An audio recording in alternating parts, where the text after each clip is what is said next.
Hey guys, this is Jason Hill at the Flying Frog Studios, and we're here with Derek and Corey. And to celebrate the 50th episode of the Outlaw Joseph Scotts videos that Derek does, we invited them up to check out a preview of the expanded Frontier Town. So if you guys want to take a seat, we can go ahead and talk about some stuff.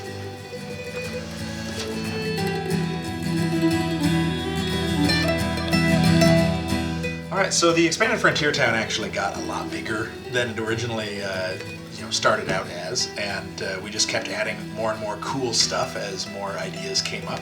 And one of the cool new things is that there's a new expanded travel chart. So when you're actually going to a town, instead of just doing the 3 dice, add them together for the travel, it's a D36 chart. So it's 1 die is high, 1 die is low, and there's 36 different possibilities of things that can happen to you on the road.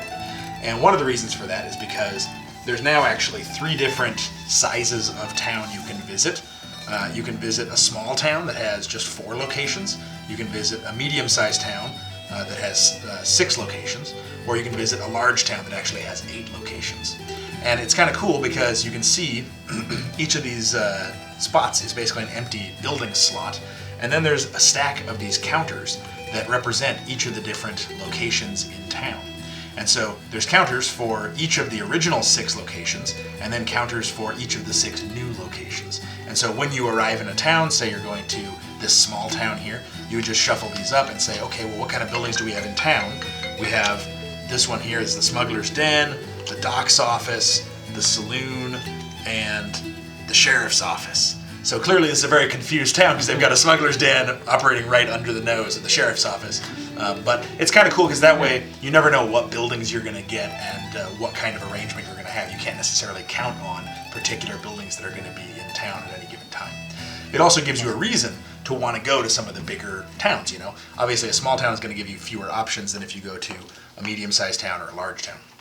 Now the hazard of going to one of these bigger towns is that you actually end up with more travel hazards on the way, and so that's one of the reasons the travel hazard chart got expanded, is because it needed to have more options that you could find. So another really cool thing in the set is you can actually visit specialty types of towns, like the river town. And there's a bunch of different town types that you can visit. Every time you get to a town, every time you arrive in a town after traveling, there's basically a little chart you can roll to see what type of town it is. And, on average, it'll be a regular frontier town, but sometimes it'll be a specialty town. And each one of those is represented by a large card like this that's, front and back. And it has an illustration of what the town looks like, the type of town, special rules when you're in this particular type of town, like a river town. And then on the back side, it has extra options of things that you can buy or do while you're in that type of town, in addition to the normal town stuff, as well as a daily event chart. So there's a bunch of different types of towns that are really cool. There's, the river town, where there's the big steamboat that actually has an extra town location on it, which is a gambling hall that represents the river town itself, so it's in addition to whatever other buildings are in town. So you can go on the riverboat and gamble. And then there's also, the rail town is kind of cool, where it's a hub for the rail lines and the trains come in, and so because of that, there's more gear that you'll just find available on the streets to purchase because new supplies have been brought in. But there's also, you might be more likely to get mugged or have problems because it's kind of a hustling and bustling town. And then there's stuff you can do there, like you can send a telegram, which is really cool. Or you can try to rob the train if you're an outlaw. Awesome. Who wouldn't want to rob a train, right? You might find a plague town where basically some supernatural plague has come in and kind of torn up the place, and so the local church and the local docs have come in to try to help out and try to help cure the plague. And so while you're there, it's a little bit dangerous because you might actually catch a touch of the plague and get some damage from that. But you also can do stuff like help tend to the sick, or buy special medical equipment that people have developed to try to help the plague, like plague leeches or darkstone salve, things like that. You can also find a mining town, which is pretty cool, where it's well supplied, so things at the general store are kind of cheaper, and there always is a general store at the mining town. But also the mines are a lot closer to town because it's a town that's sprung up right around the mine, so monsters are more likely to come in and attack while you're in town doing stuff. But there's stuff you can do there, like you can actually purchase Darkstone. So if there's that one thing that you have your eye on in the blacksmith, you're like, man, I want to get that Darkstone upgrade, you can specifically spend some gold to buy the last couple Darkstone you need to get one of those upgrades. There's also equipment you can buy, like a darkstone pick or a sifting pan to help you scavenge more while you're in the mines. There's an outlaw town you can go to where it's basically all the lawmen have been run out, and it's an entire town of just kind of chaos and outlaws that are, whoever is the strongest outlaw at the time is the one who runs the town. And so while you're there, it's kind of cool because it kind of flips a role reversal on everything. So anybody who has the wanted card, where you're wanted by the law, you get to ignore that, but anybody that has the keyword law automatically becomes wanted while in an outlaw town. So the law people have to sort of hide their faces and kind of skulk around, and the outlaws can be, shooting their guns and having fun. And there's also some cool stuff you can buy there, like another type of legal ammo you can get are the Diablo bullets, which are extra cool. And then there's a mutant town where basically the entire town is kind of on the fringes of society, and it's a town that's sprung up where everybody there is basically a mutant to a varying degree. And so a lot of the rail workers work there, and so while you're there, you might actually run into trouble if you don't have enough mutations. Normally people might, look at you funny if you have 2 or 3 mutations, but in this town it's like if you don't have any mutations, suddenly, there might be a gang of people back there going, this guy thinks he's somebody special because he doesn't have any mutations. We need to take him out. And then there's cool stuff you can do there as well. You can actually go and work on the rail lines with the mutant rail workers. You can also buy rail worker supplies like rail spikes or a darkstone blasting caps for your dynamite to make them like extra charged dynamite when you throw it. You can also find town ruins where the town has been wiped out by a void twister or something like that, and you can actually scavenge the destroyed buildings around town to try to find cool stuff. And you can also help to try to rebuild the town if you want. And then the last type of town is the haunted town, where it's basically this town that has been completely cursed by something that happened, the bodies that are buried under the town or whatever. And so while you're there at night, ghosts and specters might come out to freak out the townspeople and close down shops, or to try to attack the heroes in some way. And when you're at a haunted town, you can actually buy cursed artifacts that you buy, and you don't know if it's going to actually be cursed or if it's just kind of hype, and then you roll once you buy it to see if it's actually cursed and what the curse is. Or if you're lucky, it's not cursed and it's like, they were just worried about it, But the other thing you can do at the haunted town, which is really cool, is you can actually have your next mission be to go on a mission to try to cure the curse that's haunting this town. And so that mission is themed slightly differently, and you basically are going down to the mine to try to break the curse and save the town. So it's kind of fun to have these extra elements that kind of layer on top of all the other town stuff that's there. So it kind of changes what the town feels like. And it doesn't necessarily happen all the time, but occasionally you'll run into these different towns, and it'll be something crazy. So there's a lot of cool options with the new specific town types. As far as the new buildings that you can visit, there's 6 different locations that are new. There's the street market, which is kind of like back alleys, has a little bit of a Far Eastern vibe to it, and there's a lot of cool stuff you can do there. And street gambling. You can sell darkstone. You can visit a bathhouse or buy different types of horses and clothing and equipment. There's also new tokens that you can get.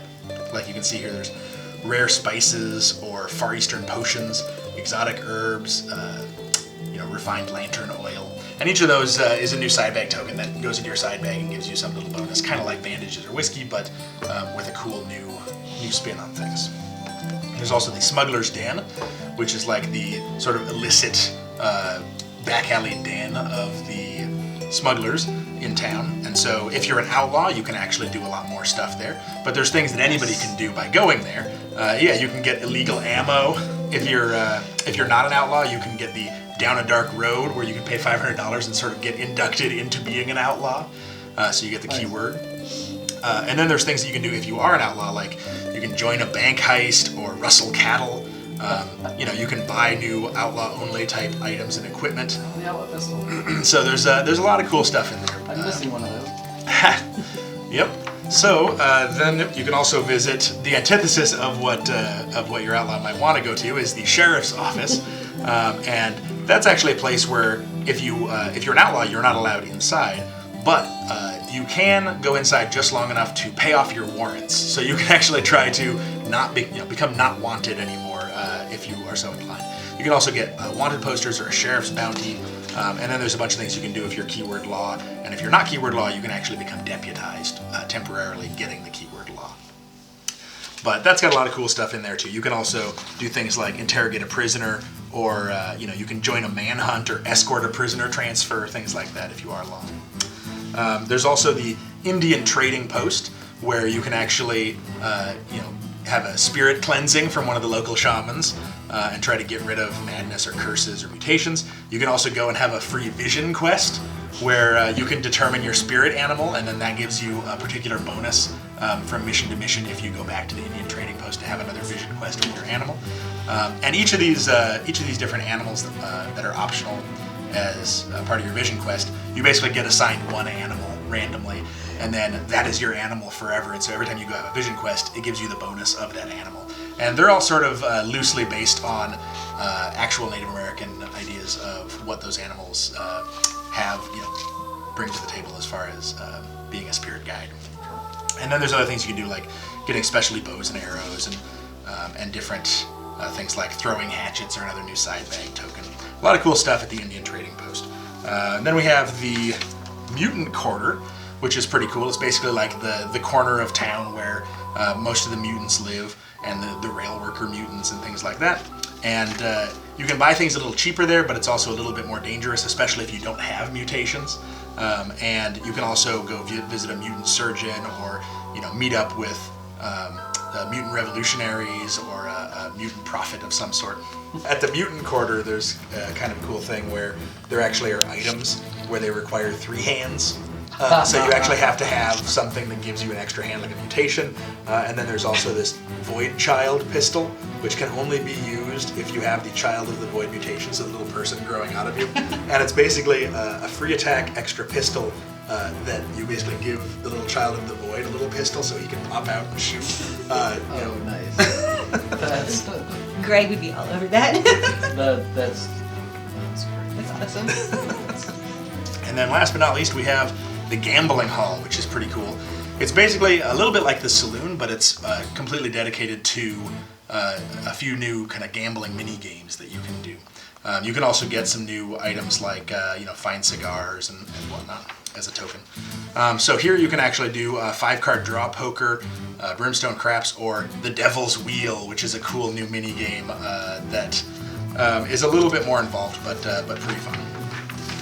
It's a mini game that's a gambling mini game that basically used the box top from the expansion. This is the box top for the Caverns of Cinder, but it's the same size box, so it'll be a good stand-in as the Frontier Outpost box. So basically, it's formed by taking 3 mine artifacts just at random off the top of the deck, and without looking at them, placing them in the center of the box top, face down in sort of a little triangle formation like that, and then take the Devil's Head token and put that right in the dead center of the box there, as much as possible.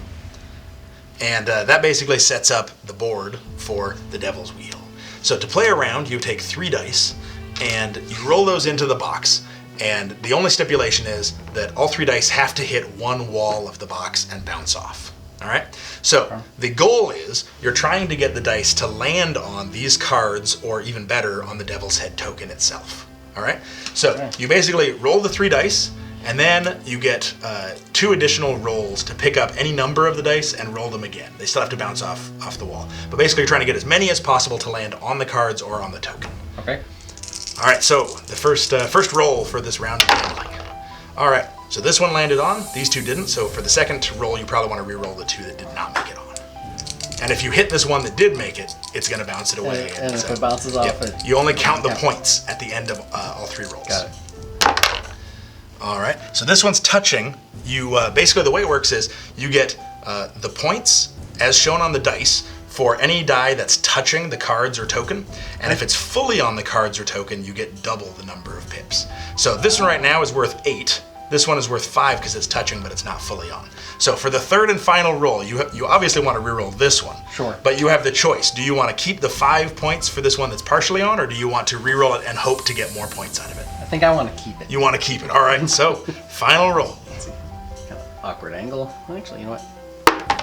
Oh, All right. that's the wrong way. Okay, so your total amount of points here is 5 for this one, and then this one doubles because it's fully on, so that's 8. So you got 13 points there. And so you can see here on the Devil's Wheel, the total points is 13, so you won $100. It cost $25 to play the Devil's Wheel, so you got a pretty decent roll. Wasn't amazing, but it's not bad. You basically made 75 gold on the deal. Now, if you get any dice that actually land partially or fully on the Devil's Head token itself, it still, counts as doubling the number of pips for the number of points you get.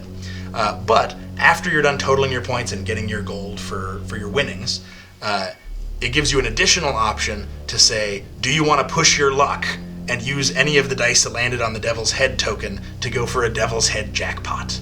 So, say you got one that landed on there and you get the decision. Do you want to go for a Devil's Head jackpot? Sure. The way it works is you basically roll any dice that were on the Devil's Head token again for the jackpot. It doesn't matter where you roll them. You can roll them in the box or outside the box. It doesn't matter. And basically, if you roll a 1, 2, or 3, you get bitten by the devil, and you take that many corruption points with no willpower. So he just bites you and you take the points. If you get a 4, 5, or 6, you actually get the artifact card that's under the Devil's Head token. You don't know what it is until you get it. That corresponds. Yep, so it's 1, 2, 3, 4, 5, 6 to see what you get. A 4, so you would actually get this artifact right here. You'd get some life water. Nice. All right, and then the other thing is, so in case anybody else is there at the gambling hall with you, anytime you get an artifact from the Devil's Head jackpot, everyone else at the gambling hall also gets D6 times $25 as a bonus because everybody wins when you win the jackpot. Oh, nice. All right. Yeah, I can see playing this Yeah. multiple times in a town visit. Well, you're- Everybody standing over it going, come on. Yeah, and it definitely encourages everyone to go to the gambling hall at the same time to be like, yeah, keep going. Oh, do the jackpot. Yeah. So I think people will enjoy it. Other cool things in the town expansion are the bandits are a new enemy type that actually has 6 new miniatures for bandits, and they basically are a ranged enemy, so they'll hunt you down in the mines or attack you in the mines, and they're also heavily involved with the new town board. So there's also a tactical town adventure board, which is used for missions in town. So the town expansion actually comes with 6 new missions that are adventures you can have. So after visiting town, you can go in, instead of going back down into the mines, you can actually go into town and have an adventure. And so you can do things like, one of the missions is Town Overrun, where the heroes are in the center of town and monsters are just flooding in from all the streets, and you have to kill enough monsters to sort of break the siege on the town. There's another one where it's called Hanging High, where there's a gallows at one end, and the corrupt sheriff in town has basically got somebody up on the gallows, and they're going to be hung in the morning, but they're innocent. And so you have the opportunity to come in and try to rescue them before the corrupt sheriff gets away with his nefarious deeds. And you can also use that mission if one of your outlaws has failed at robbing the bank or whatnot and is going to be hung. And you can play the mission where they're on the gallows and the rest of the heroes are basically coming in trying to rescue them. But there's like I said, 6 different missions you can play, and the town board has some cool new stuff, including rules for cover. Having characters actually be able to go into the buildings, shoot out of windows. You can actually get up onto the rooftops of buildings. You can shoot bandits that are on the rooftop and have them fall off. And there's just a lot of cool new stuff. Using grit to actually jump through the window and keep moving, things like that. So there's a lot of fun new stuff, and as you can see from this quick overview, the expansion is really packed. So it's going to be pretty exciting when it hits. So another really cool element that's new to the set is this deck of daily event cards. And the idea is that you have this deck of cards that just sits by the town board, and at the start of each day in town, you draw one random daily event that happens. And so it might be something where it's high noon and somebody's challenged to a duel in the streets because you bump into the wrong person, or somebody thinks you're looking at them funny, and so you have to do a little mini mission on the town board where it's a one-on-one duel with some crazy guy from the saloon or whatnot. Or you might, find that there's a mob riot in town where they're threatening to destroy buildings, or persecution. People that are too mutated might take damage.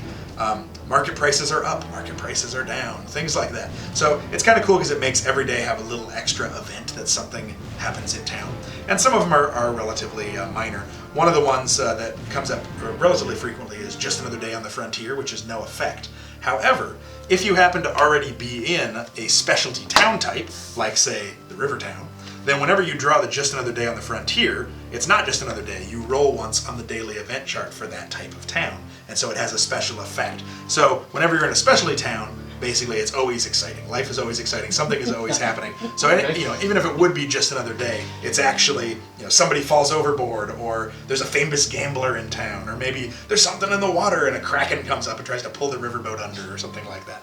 So there's a lot of cool stuff that can happen with the daily events, and it kind of shakes up day to day what happens in the town. So it's kind of like a minor event. So normally you have your daily roll for a town event, and some of those are super, void twisters. Most of them are pretty bad and pretty dangerous. Yeah. And so this is sort of a similar, but it's just kind of a minor effect. Yeah, so they're more like minor events that happen on a day-to-day basis, where maybe the market prices are up, and so everything in town costs $10 more, or maybe the prices are down, so everything's $10 less, or something. Just like a little tweak.